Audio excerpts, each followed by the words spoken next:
说，宝贝儿，我这刚来感觉，怎么又对起眼儿了？娘娘，奴婢没玩过这个1、2、3木头人，要不然我们重新玩吧。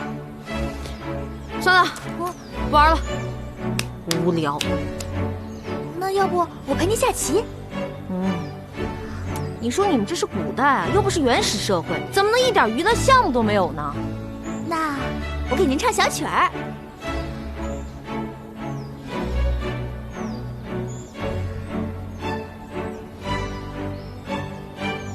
宝贝儿，把手给我。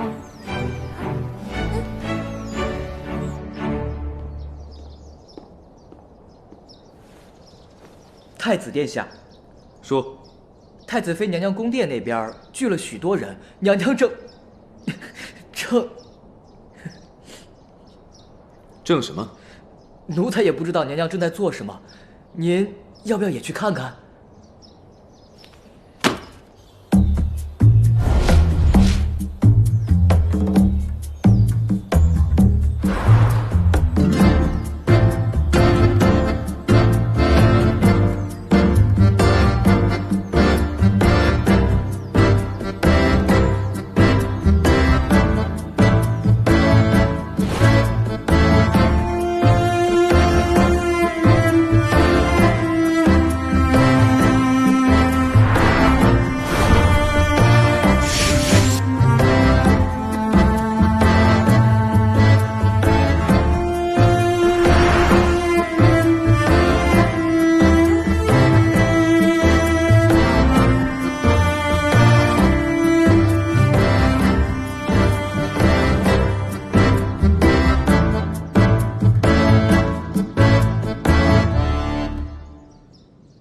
年底女儿节，我会陪你一起回尚书府。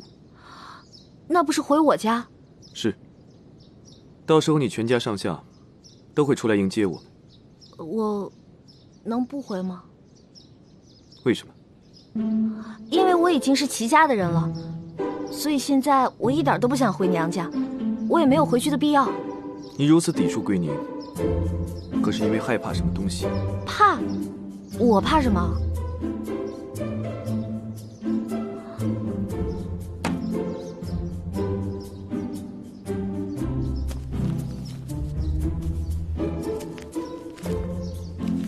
你可知道此人是谁？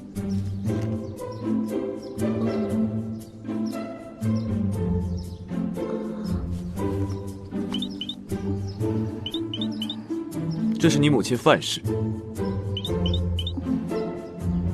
啊，绿篱，哎呀，绿篱，快！哎呀，娘娘，我的头又开始疼了。太子殿下，自从娘娘上次无辜落水之后，就犯下了头疼的毛病。别装了，哥这种神演技，竟然都骗不过他。给你3天时间，你最好给我一个满意的解释。